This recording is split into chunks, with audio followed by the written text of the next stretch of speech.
You do not need to stop thinking to meditate. In fact, if you sit down and your mind becomes even noisier, that does not mean you are failing. It may mean you are finally noticing how noisy it has always been. That is the paradox. Most beginners believe meditation means creating a perfectly peaceful mind. No thoughts, no stress, no distraction. But real meditation begins almost in the opposite place. You sit down and discover that your mind does not want to sit with you. It jumps into the past. It worries about the future. It remembers an argument from 5 years ago.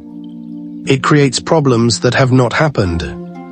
It tells you to check your phone. It tells you that meditation is boring. And then it tells you that you are doing meditation incorrectly. But here is the most important thing I want you to understand before we begin. Every time your mind wanders and you notice it, that moment is not a mistake. That moment is meditation. You do not become good at meditation by never getting distracted. You become better at meditation by recognizing distraction and gently coming back, again and again and again. That simple act may eventually change the way you deal with anger, fear, stress, cravings, and even your own thoughts. But there is one mistake beginners make that can turn meditation into another source of frustration. And we will get to that in a moment. First, let us begin with the simplest question: what is meditation? From a Buddhist perspective, meditation is not simply relaxation. Relaxation can happen, but that is not the deepest purpose. Meditation is training the mind to see clearly, to know what is happening while it is happening. When breathing, you know you are breathing. When thinking, you know thinking is happening. When anger appears, you recognize anger. When fear appears, you recognize fear. When the mind becomes restless, you recognize restlessness. This ability to know clearly is closely connected with mindfulness. And mindfulness sounds simple until you actually try it, so let us try. You do not need a special room. You do not need incense. You do not need expensive cushions. You do not need to sit like a monk. You can sit on a chair. Sit comfortably, but not so comfortably that you immediately fall asleep. Keep your back naturally upright, not stiff, not forced. Allow your shoulders to relax. Place your hands somewhere comfortable. If sitting cross-legged feels painful, do not force it. Meditation is not a competition in flexibility. Now gently close your eyes. Or if closing your eyes makes you uncomfortable, keep them slightly open and look downward. Before doing anything else, notice the body. Feel the weight of your body touching the chair or floor. Notice your hands, your face, your shoulders. You do not need to change anything. For a few seconds, simply recognize, I am here. Now bring your attention to your breathing. Do not breathe in a special way. This is important. A beginner often thinks, I need to breathe deeply because I am meditating. But you do not need to control the breath. Let the body breathe naturally. Your job is simply to notice, breathing in. Knowing the breath is coming in, breathing out. Knowing the breath is going out. You might feel the breath at your nostrils. Perhaps you notice cool air entering, warmer air leaving. Or maybe the breath is easier to feel in your chest. Or your abdomen rising and falling. Choose one place, then stay there gently. Do not stare at the breath mentally. Do not force yourself to concentrate, just stay with it. In, out, and then something predictable will happen. Your mind will leave, maybe after 3 breaths, maybe after 1 breath. Suddenly you are thinking about dinner, or tomorrow, or money, or a person, or a conversation. Or something completely meaningless. Then several seconds later you realize, oh, I am thinking. This is the moment beginners often become frustrated. They think, I ruined the meditation. No, you just became mindful. Before you noticed the thought was carrying you. The moment you noticed it, awareness returned. So when you realize that your mind has wandered, do 3 things. First, recognize it. Second, do not judge yourself. Third, gently return to the breath. That is all, no punishment, no frustration. No inner voice saying, why can't I concentrate? Just return. The mind wanders, return. It wanders again, return again. If this happens 100 times, then return 100 times. That is the training. Think of it like teaching a puppy to stay. You would not scream at the puppy every time it moved. You bring it back, patiently. Meditation requires the same attitude toward the mind, firm enough to return. Gentle enough not to create another battle. And this brings us to one of the biggest mistakes beginners make. They try too hard. They sit down and immediately create a new problem. I must become peaceful. But now the mind is under pressure. Am I peaceful yet? No. Why am I still thinking? Why is my breathing strange? Why is that sound annoying me? Instead of meditation, you have created a performance. You are trying to achieve a special state. But meditation is not about forcing the present moment to become different. It begins by seeing the present moment clearly. If the mind is calm, no calmness. If the mind is restless, no restlessness.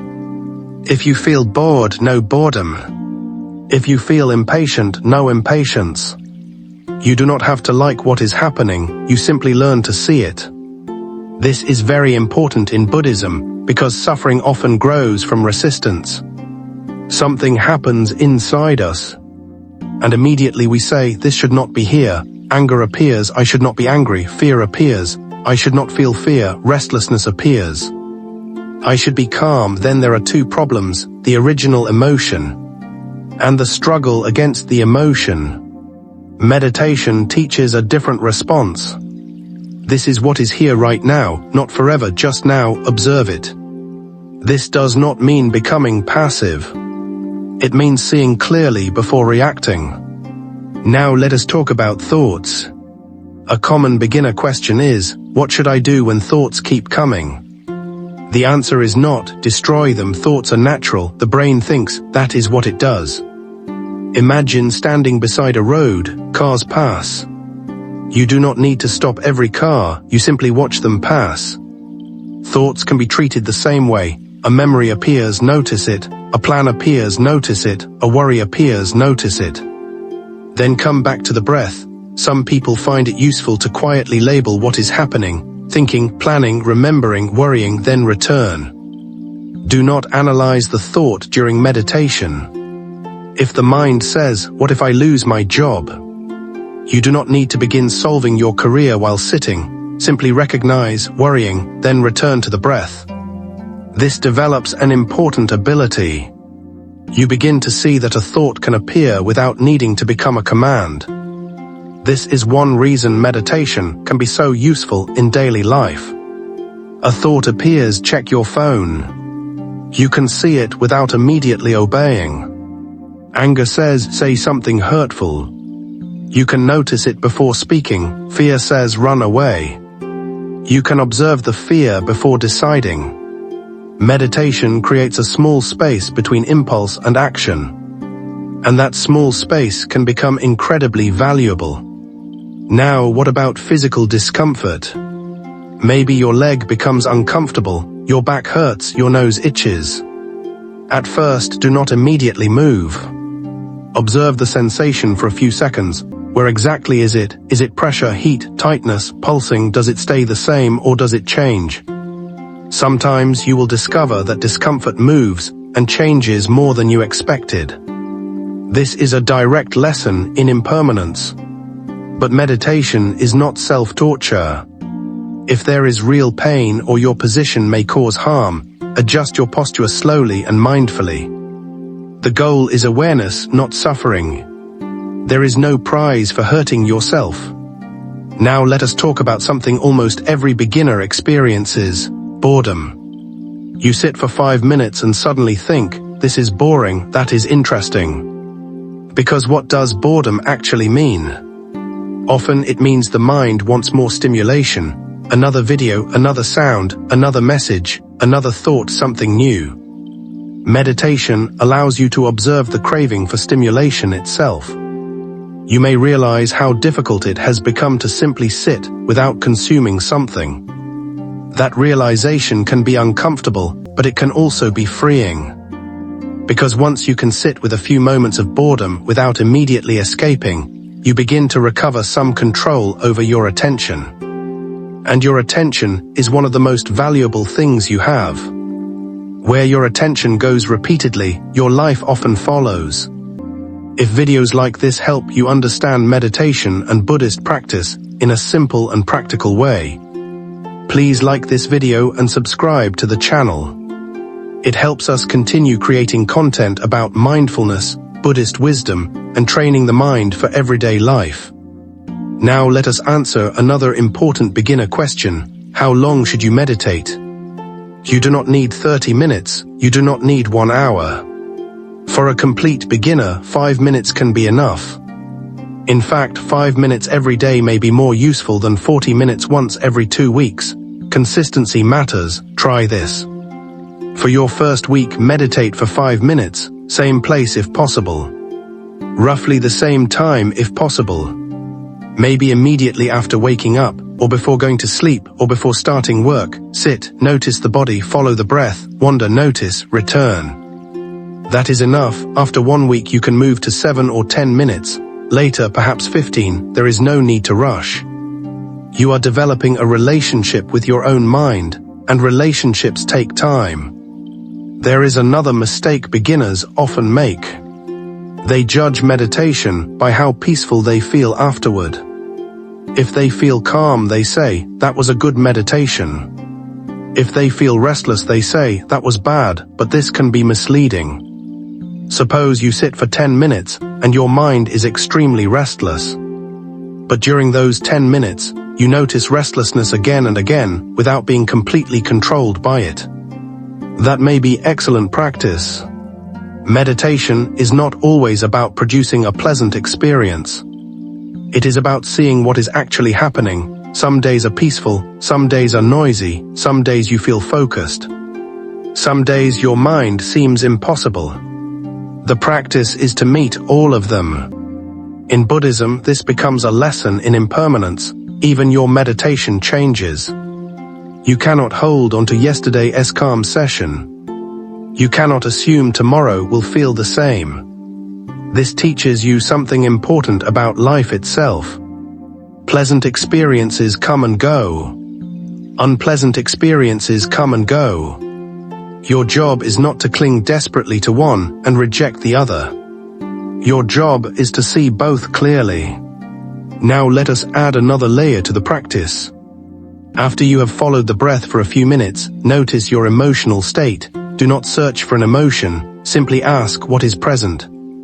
Maybe calmness, maybe anxiety, maybe sadness, maybe nothing strong. If there is an emotion, observe where you feel it in the body. For example, anxiety may feel like tightness in the chest, anger may feel like heat, sadness may feel heavy. Do not immediately create a story. Stay with the physical experience. This is tightness, this is warmth, this is pressure. Then notice that the sensation changes, maybe slightly, maybe slowly. This can help you understand something very important. An emotion is not one solid object, it is a changing process. Thoughts, sensations, memories, impulses, they appear together, then they change. This understanding is deeply connected with Buddhist insight.